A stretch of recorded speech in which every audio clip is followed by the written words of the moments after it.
A big thanks and a welcome to Neil, who is the artist known as Nealo, to come and talk to us today. So just to give you a little bit of an idea of what Nealo's been doing, he's just released his album, All the Leaves Are Falling, and there he is. Look at that. Well done, Neil. Delighted to see that you are a nominee for the Irish Album of the Year with the RTE Choice Awards. So I think, is that voted for by listeners? It's basically a panel of radio people and stuff that just put you forward for it, and then they all decide on the day who's the winner or whatever. All right, so nothing we can do to influence that then? No, there's another one. There's a song of the year that's all voted by listeners and stuff, but I'm not in that, so. Okay. I prefer to be in the album anyway, it's fair. Yeah, no, absolutely. And congratulations. I would all be keeping our fingers and toes crossed for you. Other stuff that you've been up to, you've been very busy of late. So this was just pre-Christmas where you were the host for the Jemison Connects events, which featured the likes of Saint Sister and Lisa Hannigan, who I was very fortunate to catch it all together now the year before last. The Scratch, people are very much talking about the Scratch at the moment, and James Vincent McMurray, who I absolutely love. You're getting loads of great reviews. There's hot press saying lots of lovely things about you. And here's Dermot. I'm just going to admit him to the room. Okay, some more fabulous press. This was, I think, hot press, was it? Other voices. So this is other voices. You're making me squirm here now with all this. You're going to have to live up to this for me now. Karaoke so well done. And there you go. This, hot for 2021. So this is what hot press are saying about you. So without further ado, let's say welcome to Neil. So the reason I've asked you today, Neil, is really your story to me is very, very interesting and very inspirational. So I was very keen for you to come and talk to our group. So I'm going to kick off and ask you just to explain just a little bit about your background, your backstory, who you are, where you came from.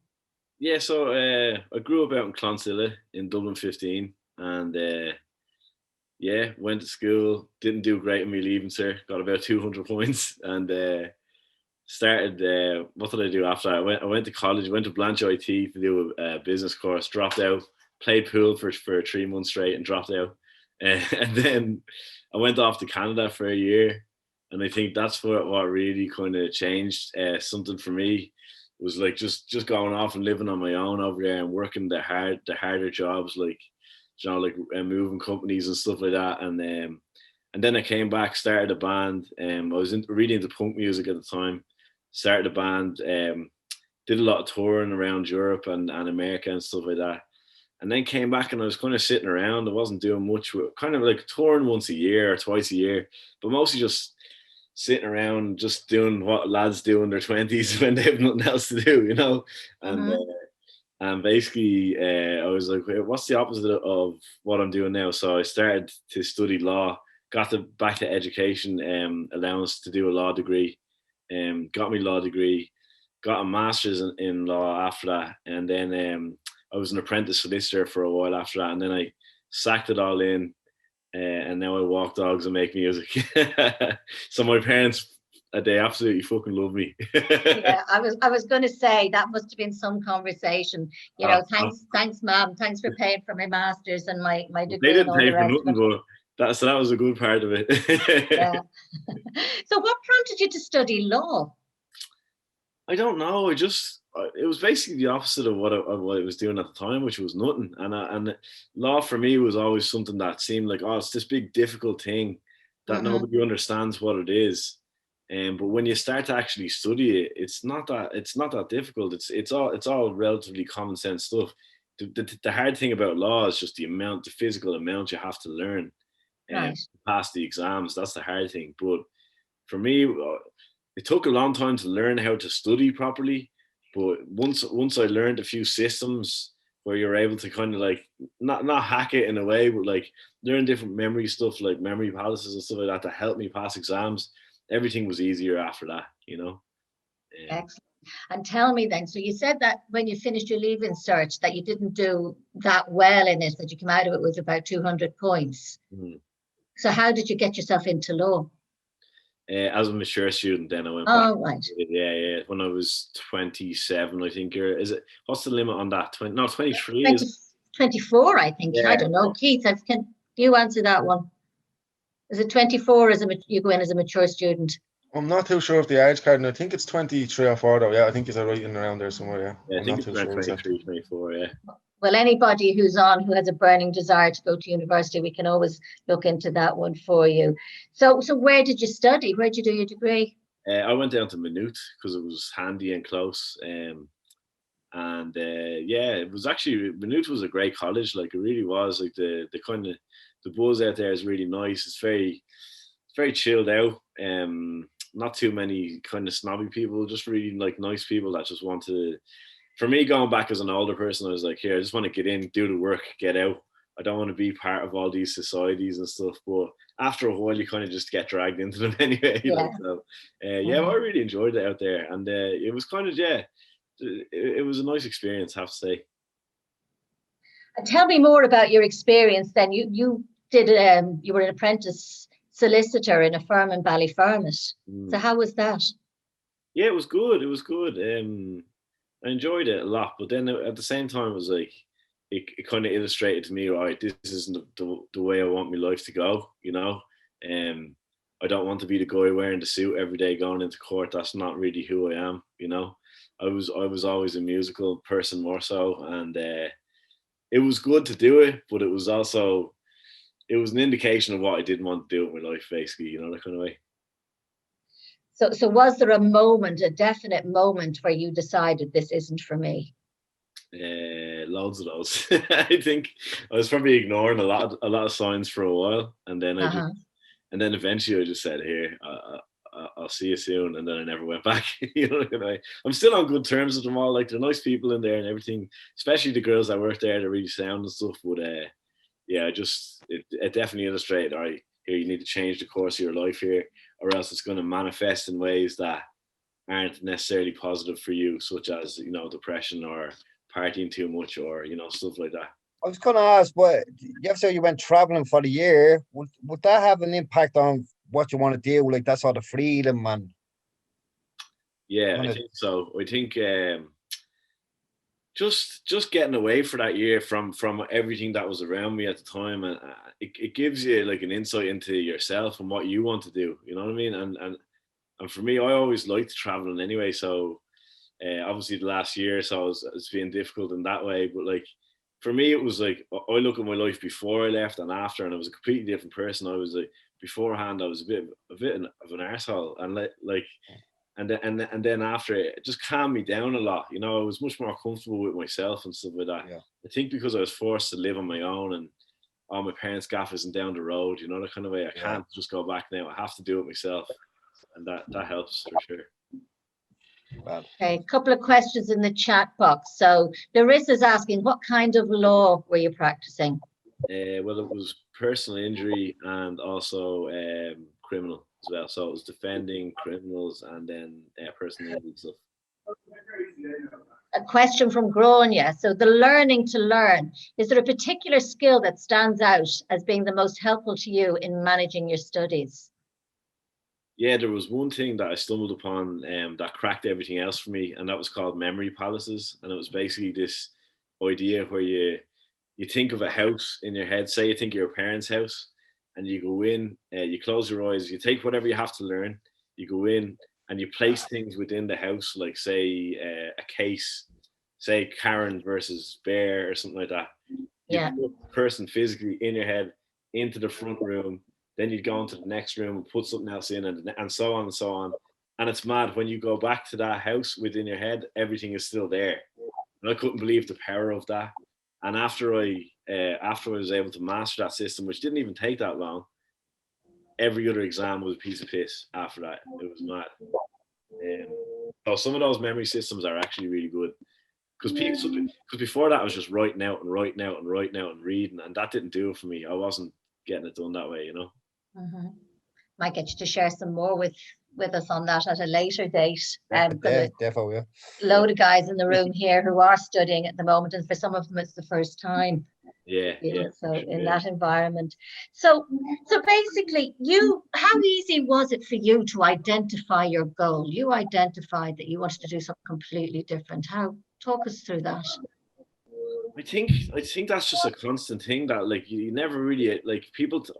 This is just my opinion, but people think that you're going to be just doing this one thing forever and this is it forever. I think on your life you're going to do many different things. You know what I mean? And these are just little points on the way. So for me, it was just learning that all right, I like this better than the last thing. You know that kind of way. Yeah, So yeah. like, and then when I found something like music or even walking dogs, which is really fun as well. And that they both feed into each other in a lot of ways. But for me, it was just like following what I actually wanted to do, creating success for me within that. You know what I mean? It's like if you really are genuinely interested in something, Yeah. then you're going to be good at it, and that's just facts. So once you'd kind of identified your dream or your goal, your objective, what steps did you have to put in place to get you closer to where you wanted to be?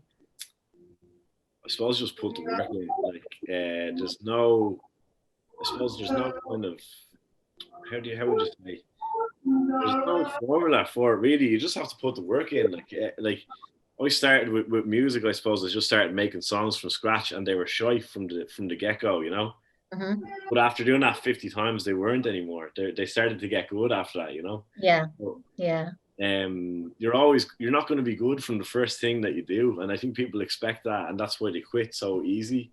yeah, When you find something you love, you don't want to quit. You just want to keep doing it. You know that kind yeah. of. So learn to accept your failures and take them as learns. That's what you're. Part of, like they're way more important than the successes because you know like I can remember gigs where we made a balls of it, and like they're the best ones because the next gig you came back and you were much better, you know. It was quite a radical decision. You went from having a very, very steady job to having no income. So you had to build a kind of a safety net. So talk to us more about that. Well, I had already while I was doing my masters, I had started this dog walking business because I thought that I'll always love dogs, and I thought here people are out here getting paid to walk dogs, so that might as well be me. You know what I mean? So what I did with that was I just started handing out flyers and walking friends' dogs and stuff. And then that took a good while, but it was okay because I was in college at the time anyway, so it was just a little learner on the side. And then that started to build up to a stage where it was getting really serious. Obviously, COVID is after kind of making that. It's probably at a quarter of the capacity it was before COVID. Yeah. But at one stage it was really profitable, and that was feeding the music then. So Yeah. and also I could write while I'm out with the dogs anyway. I could put on a piece of music and just start writing to it in the car or walking around. So they're both just fed into each other really well. I suppose I'm lucky in a way that I have that. Mm-hmm. Yeah. So am I. So am I, Neil. Neil, I think it's very brave yet to make that step from a career down to walking dogs. We're not saying that am I doing the right thing or you're not doing yourself. 100%, man. Yeah, definitely. Like I did, and I had people say to me a few times. People say stuff like, "Are you a fucking idiot?" or like, well, like stuff like that. But for me, it was just changing. Like I wasn't enjoying what I was doing. So for me, the bad thing would have been just to keep going down that road and keep and just expecting things to change in my own head about it, I suppose. So when I changed over, that opened up just a whole other world for me. To be honest, like I felt powerful then that all right, you can make this change. And a lot of what I was doing before was because the voice of what I thought everybody else wanted me to do. It wasn't what I wanted to do really. It was more so, oh, this is what society or my parents or whatever expects from me.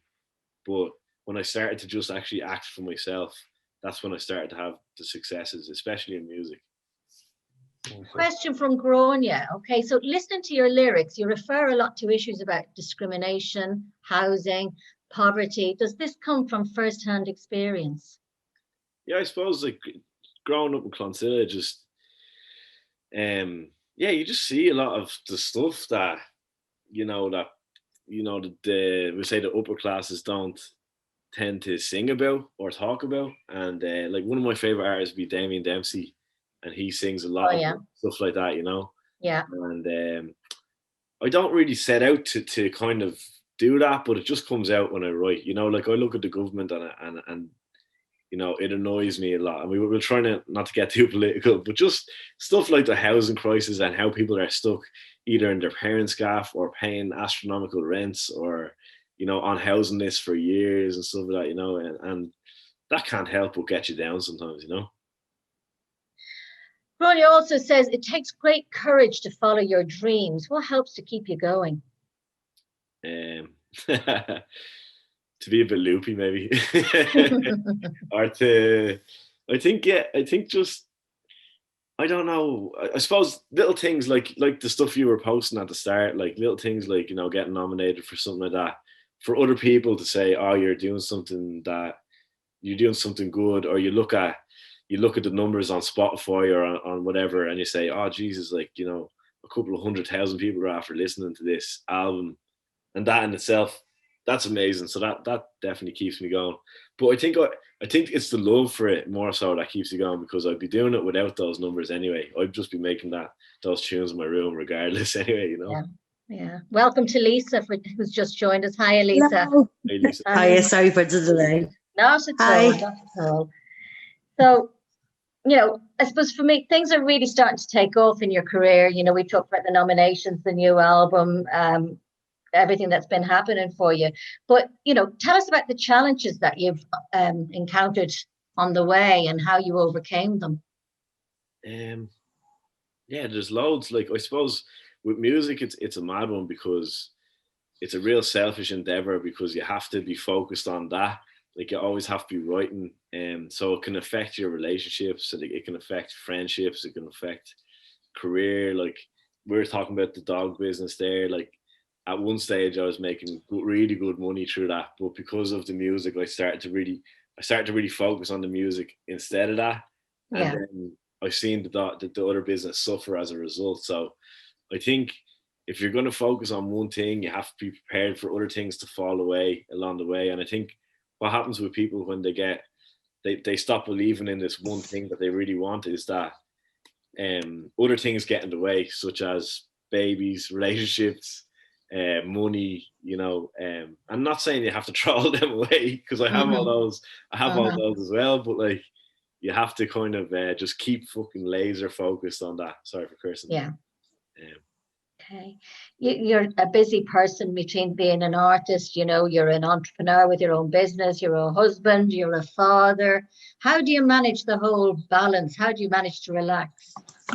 I don't know. I'm not too sure, to be honest. Just sometimes it feels like you're juggling a lot of balls and everything is going to fall. But you just keep going, like one foot in front of the other. That's what I say. Especially these days, it's like people are.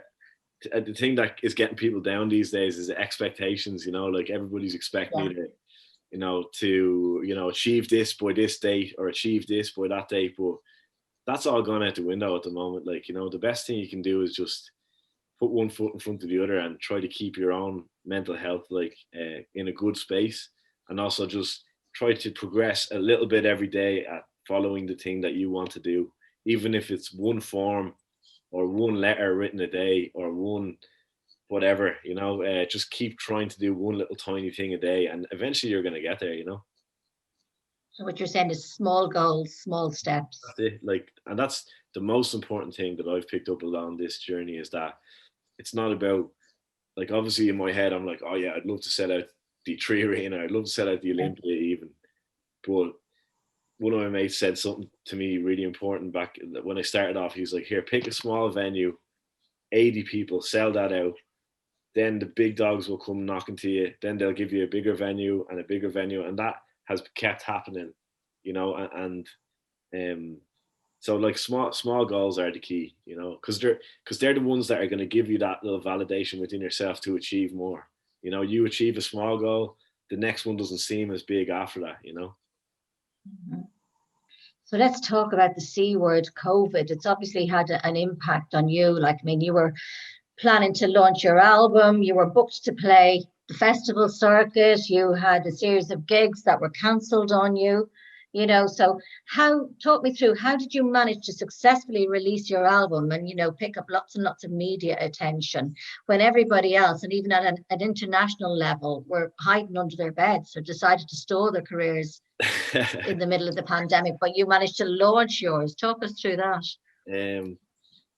I suppose it was just a kind of a leap of faith. And I had a record label that had picked me up, and they were willing to invest a little bit of money, not a lot, you know. We're only talking 10 grand or something. Like, I mean, it's not like these big record labels would put 200, 300 grand into you, but had a local, you know, Irish label that were willing to, you know, pay for some street posters, a billboard, stuff like that.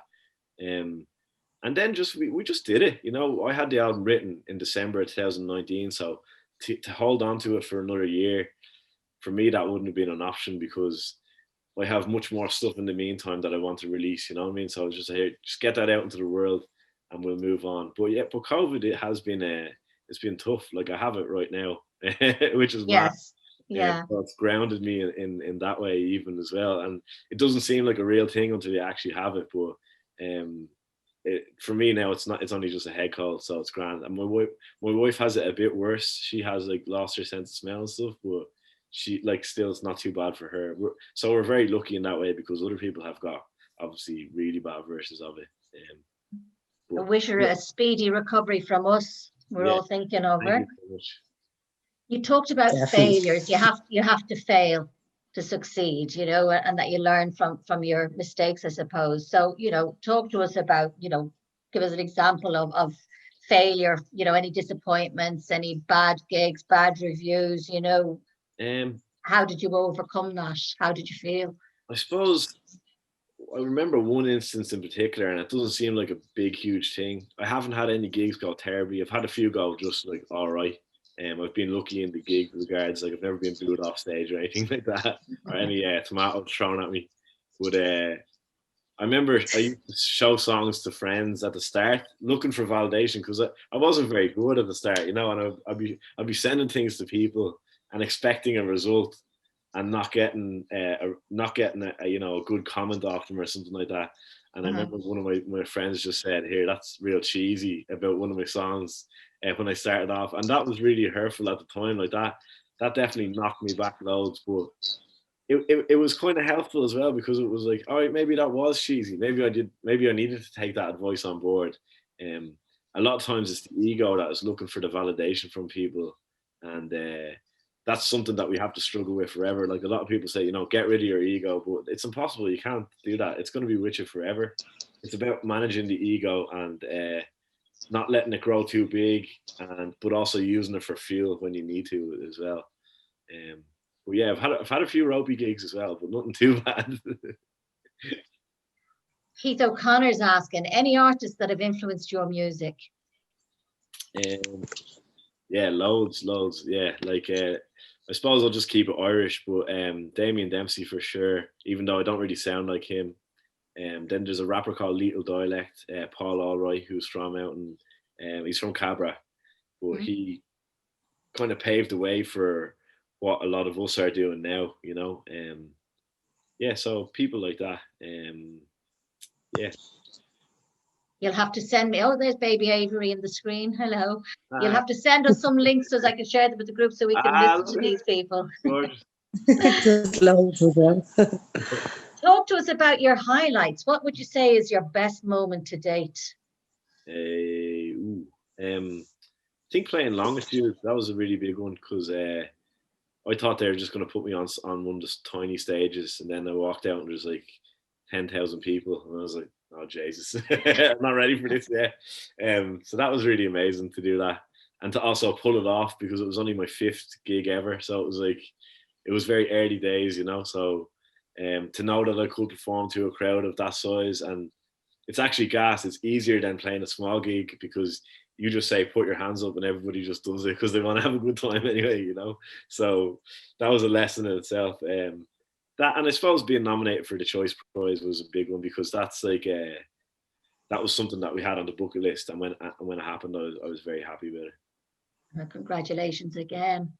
Gronya's asking, is it strange to see your face on posters and people recognizing you as Nealo? It's nice actually. Like I think some people get sick of it after a while, but I'm at the stage now where it's so early that like if someone comes up to me in the park or something like that, it's nice. You know what I mean? It's a nice recognition of what you've achieved, I suppose. Like, and you'd have to be some kind of arsehole to be like, oh, get away from me, or not stop and talk to them for a few minutes, at least like. So that brings me to the next question, which is coming from John, and what he's asking is what motivates you to open up to the group and talk to us about your life? To this group in particular? I suppose why not? You know what I mean? Like, we're all humans. We all come from Dublin. We're all kind of going through the same stuff. So, Jesus, if anything that I went through can help other people, then that'd be cool, And the same goes for everybody in the group, for me too, Which brings me to my next question. Any advice for our group? Anything you'd want to leave with us? I suppose just the main thing that has helped me gain success or whatever and I'm not even saying I'm that successful yet, like, but I hope to be in the next few years, but it's just to follow what you really want to do, because like life is very short, and I know it sounds very hippie or whatever, but like it is actually short, especially with everything going on at the moment. People are dying left, right, and center, and like why the hell not just, if there's something that you want to do, it doesn't matter if you want to be a bin man or a singer or start your own carpentry business or whatever the hell it is. Like if you want to do something, just do it, and like it's all about the tiny steps, you know what I mean? Just start on those little steps and continue from there, and it's not that hard. Once you get a couple of steps in, you'll find the belief and everybody else will start to come around to you. Because like my old fella, he was delighted when he thought I was going to be a solicitor, you know what I mean? And when I told him that I didn't want to do that anymore, that was a big blow for him, obviously, because people that like that, they want their kids to achieve, and their idea of what kids are achieving is something different than what my idea is of it. But even he's come around now at this stage, that if he can come around, then anybody can come around too, that kind of way. So whatever it is you want to do, just absolutely go for it. That's what I want to say to people. So my final question: what's next for Nealo? I don't know. Just release another album, and hopefully all this COVID stuff goes away now in the next 4 or 5 months. Start playing gigs again, play some festivals, and then just keep going and keep walking dogs as well, because that keeps me grounded. Glad to hear it. Okay, any questions from anybody else? I sent in a question there. Hang on, Lisa, I'll have a little look. Lisa, do you want to ask it? I can't see it. Oh, I do see it, but would you like to ask it? Yeah, just about taking the 4 steps and starting to believe in yourself. How does that happen? Ooh. It's probably a bit of a stupid question, but I just need to hear this. It's not at all. It's hard, I suppose, isn't it? It's like... Oh, yeah, definitely. Like, I don't know how... Like, the first few steps are obviously going to be the hardest, because they're the ones that are with there's the most doubt around those, because you're literally starting the journey. I suppose just finding what you want to do is the first thing, right? That's the real first step, is actually, all right, what do I want to do now in this portion of my life? What am I trying to achieve?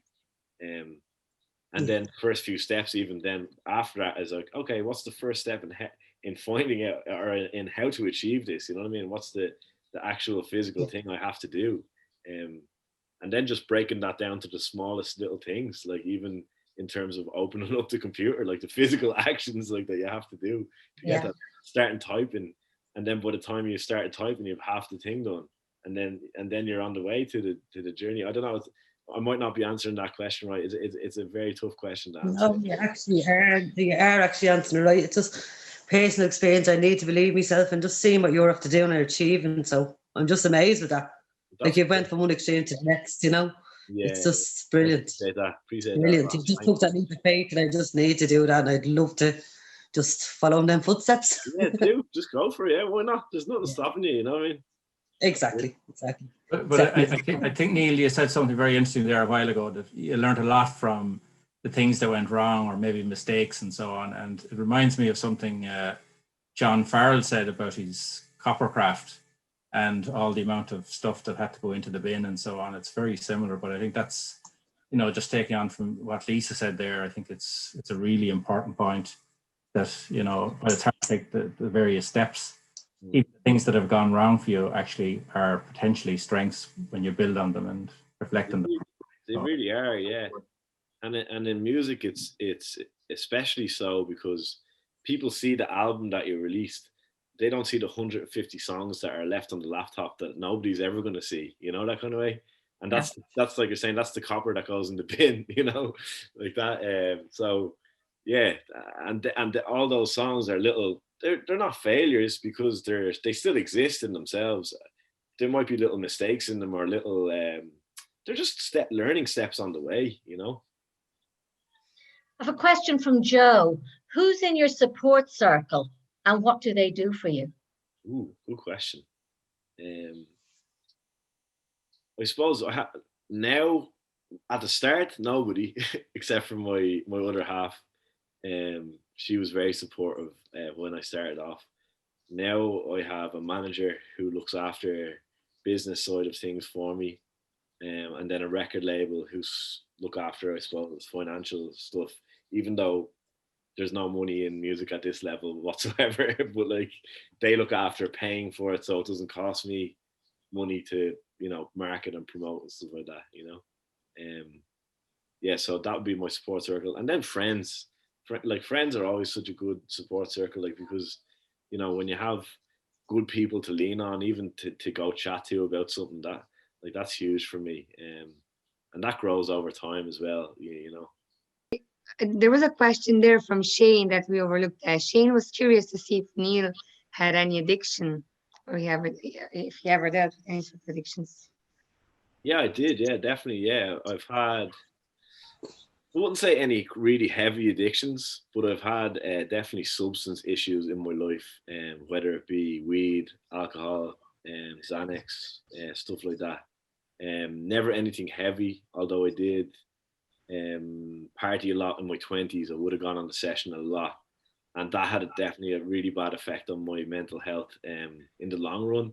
You know, even though I loved doing it, and I loved you know, being out there socializing and stuff, but when I seen what it done to me, myself, and then to my circle, like we lost a lot of people, because you know, in 2008, 2009, Ireland, the recession was heavy.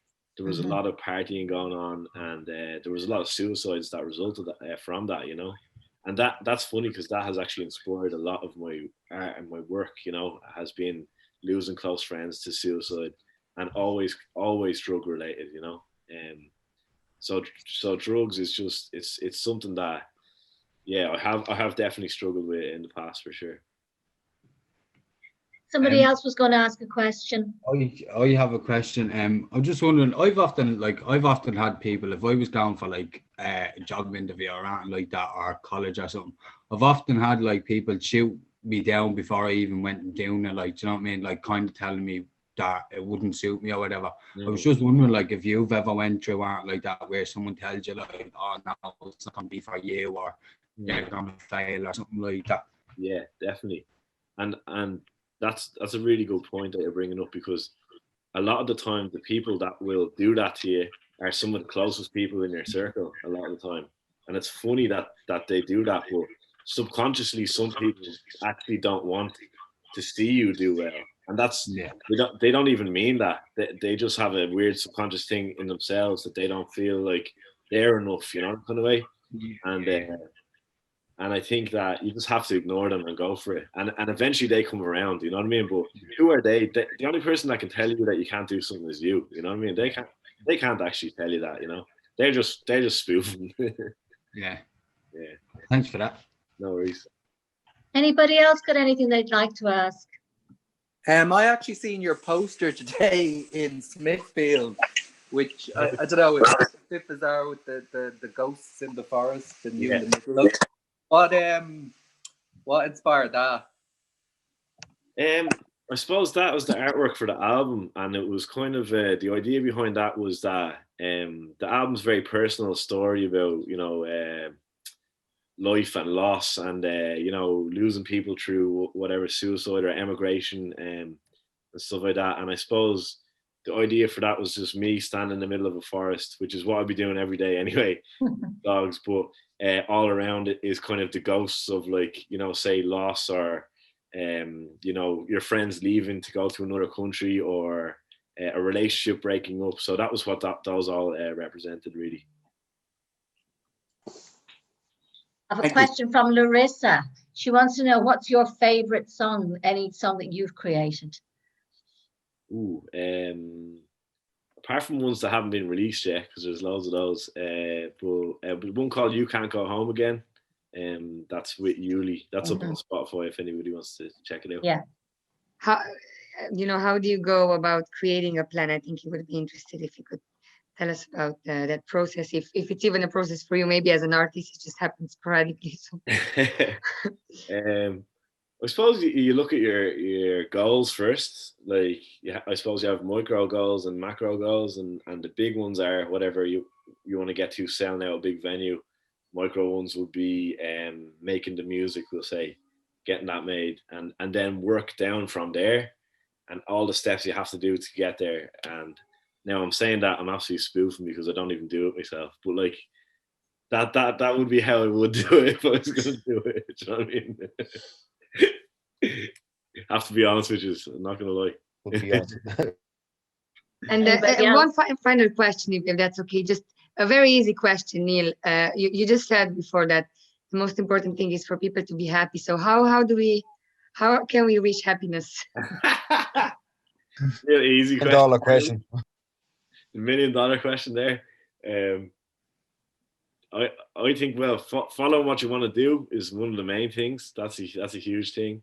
And then I suppose there's different things that we ignore in our day-to-day lives that are really important. Like exercise is huge. Meditation for me is a big thing. Just sitting and trying to clear my mind and not think of anything. And then I suppose staying away from the things that I know are going to hurt me in the long run. Like drink for me. I know drink in particular, I enjoy it a lot. But I know it's not even hangovers. 3 days later is where it really hits me. So that's one thing for me that helps me with happiness, is just exercise, meditation, and having a purpose in life. Lisa's asking, how do you remain focused and keep going, even with COVID and everything else that might get in your way?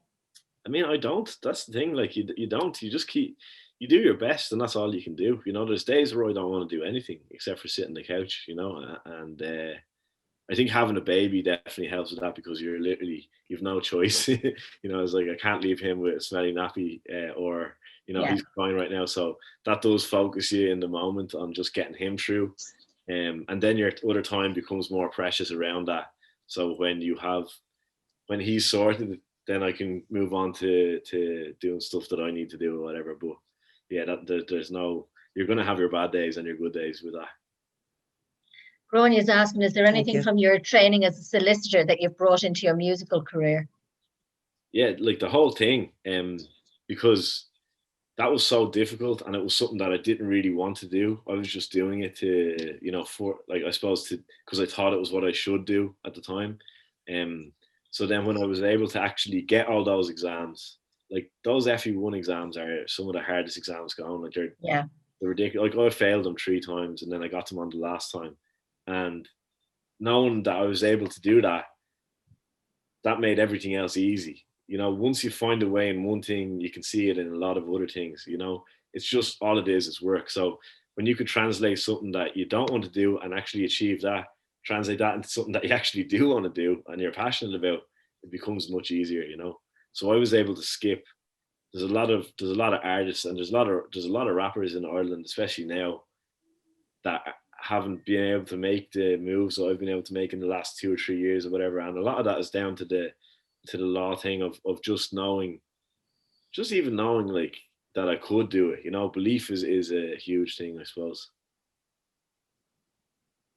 Joe's asking, when it comes to the decision of will I continue on or not, what truth do you come back to? suppose you're always going to know deep down. Like you don't make emotional decisions. You don't make decisions overnight. You take your time with a decision like that. Am I on the right path? Does this keep coming up for me that I'm not on the right path? And if that keeps coming up over the years, maybe not years, maybe that's too long. Over the months, we'll say, if that keeps coming back up, this isn't right for me. This isn't right for me. The decision's already made for you. Then you just haven't actually pulled the trigger on it yet. Thanks a million for coming on to talk to us. No, he's already. And we'd like to see you. We'd like to see you sing live. Yeah, definitely. Yeah. I'll put you all on the guest list for a gig when gigs come back. I Oh, probably stick. Thank I don't you. know, what is it? Is there 15 of you here? I'll stick it on. Nealo, careful, this is recorded now, you know that. We have evidence. We in have legal evidence. terms, that sounds like a contract. Yeah, that's Yeah, a contract. take it in. No, you can hold me. I was just thinking, Neil, just listening to all the things you said there, if the music doesn't work out for you, you could write a self-help book.